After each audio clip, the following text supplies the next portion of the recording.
Alright, let's do this. What's up, guys? Welcome back, and today we're going to talk about cinema cameras. Yeah. And basically, I just kind of want to talk about a couple of things that I wish I had known before getting into buying a cinema camera. I do want to point out that I don't regret buying a cinema camera at all. Think that there were still some things that I should have maybe researched some more to see if I really needed one right now. But we'll get to that at the end. Alright, so the first thing I want to talk about is rigging out your camera. I know that there's a few cameras coming out right now that don't require as much rigging. However, I still think that that's false. It's very misleading in the film world right now, or at least in the YouTube space of filmmaking and cinematography, where a lot of people are saying, oh, this is my minimalistic setup with this cinema camera. And it's like, yeah, sure, you can have the minimalistic setup. I think that that'll work, but you're gonna want two setups. You're gonna want your minimalistic setup, and then you're gonna also want, hold on, let me fix exposure. You want a minimalistic setup, and you're gonna also want a setup where you don't mind that it's a little bit bigger because you most likely will have it on a tripod. You want to ensure that you can use your camera for as long as possible on that shoot. The only way to really ensure that you have longevity throughout your shoot day is by getting a bigger battery. Right now, I don't necessarily need a bigger battery, but I'm definitely going to be investing in a bigger battery soon because it's just worth it. This is my current rig right here. If you can't see it, exposure's a little off there, but it's fine. But yeah, so that for me is my minimalistic rig, and some people would still say that that's pretty large, and it is. I did not expect that I was going to be buying or purchasing a lot of different things to operate my camera.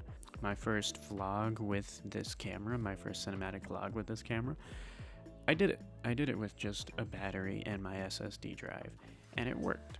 It was fine. However, I do think it would have been easier, or it has been easier since I've added the top handle, the rails, the monitor. It's gotten easier to work with. So, yeah. Rigging out.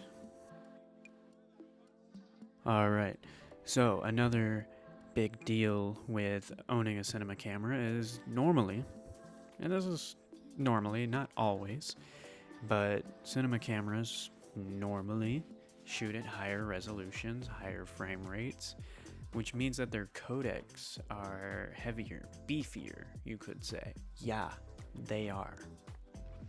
My first day with this camera, I was just shooting some B-roll footage, trying to test it out, see, what the codec looks like, what the colors look like.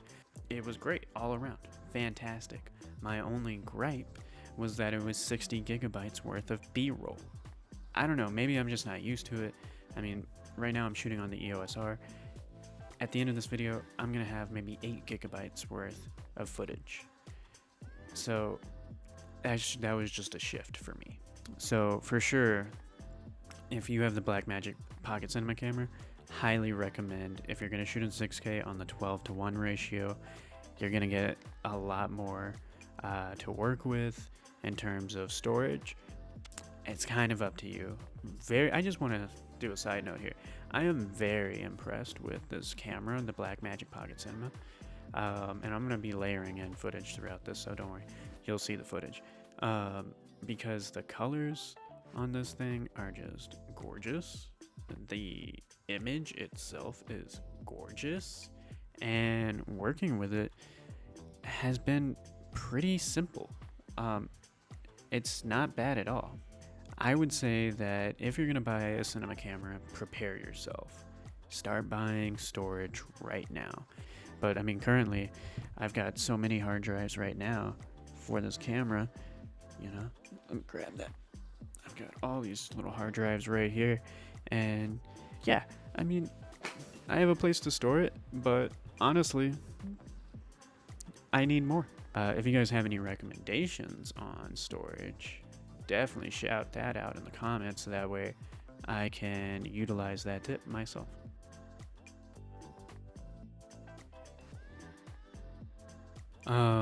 So the third and last thing I'm going to talk about when it comes to purchasing a cinema camera is time and place. You may be wondering, what?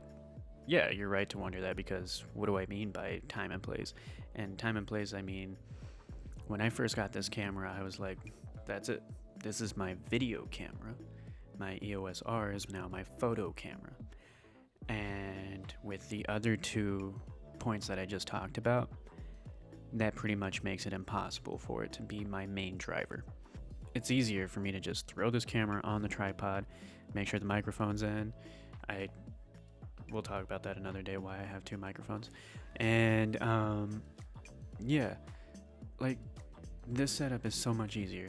I completely understand why the mirrorless camera vibes are so strong in the past year, because it's so much easier to just bloop. You just throw it on and go. You know, you just gotta find the right times that you want to use your cinema camera. I would say in the more professional settings would be that time. But, you know, if you're a YouTuber or if you're a social media influencer of some sort and you have a cinema camera to make higher quality content, then yeah, choose your moments to use it. Choose when you want to use it. If you want all your B-roll to be 6K 50 frames a second, or, you know, the 2.7K 120 frames a second, then go for it. Use your Pocket 6K. Use your cinema camera if it can do it. But you know, for these shots right here, I wouldn't recommend it. It's disappointing to not use the camera in that way, because I just want to use the camera to literally film everything. If you've watched my last video, I used it as a photo camera, but not necessarily as a photo camera. I used it more as a video photo thing. When you buy a cinema camera, ask yourself, why? Why do I need this camera? What do I need this camera for? Do I need it for client work? Do I need it for myself? And for me personally, I had to ask myself that question. I had to ask, because I don't do a lot of client work, if not any, to be honest with you. And what prompted me to get this camera was because I personally would use it for my documentary work that I want to start getting into this year. And so far, it's been a dream and a pleasure to do any kind of work with. You have to ask yourself, like, what do you want to do with your cinema camera? And if you really can't find a good enough reason for it, or if you haven't tested out the product yourself, maybe don't do it. You know, maybe don't go for it. Don't jump the gun. Maybe invest in cinema lenses. Maybe that'll be better for you. Those are the 3 things that I wish I'd known before buying a cinema camera. I hope that this has helped you in some sort of way to figure out whether or not you should get yourself a cinema camera. I know that there's a lot of people out there who just really want one. And if you really, really want it, do it, man. Do it. If it's going to inspire you to do more, then do it. But again, if you ask yourself the 3 things that I just said, you know, do I have the storage? Do I have the time and place that I'm going to use this? And do I want to rig it out?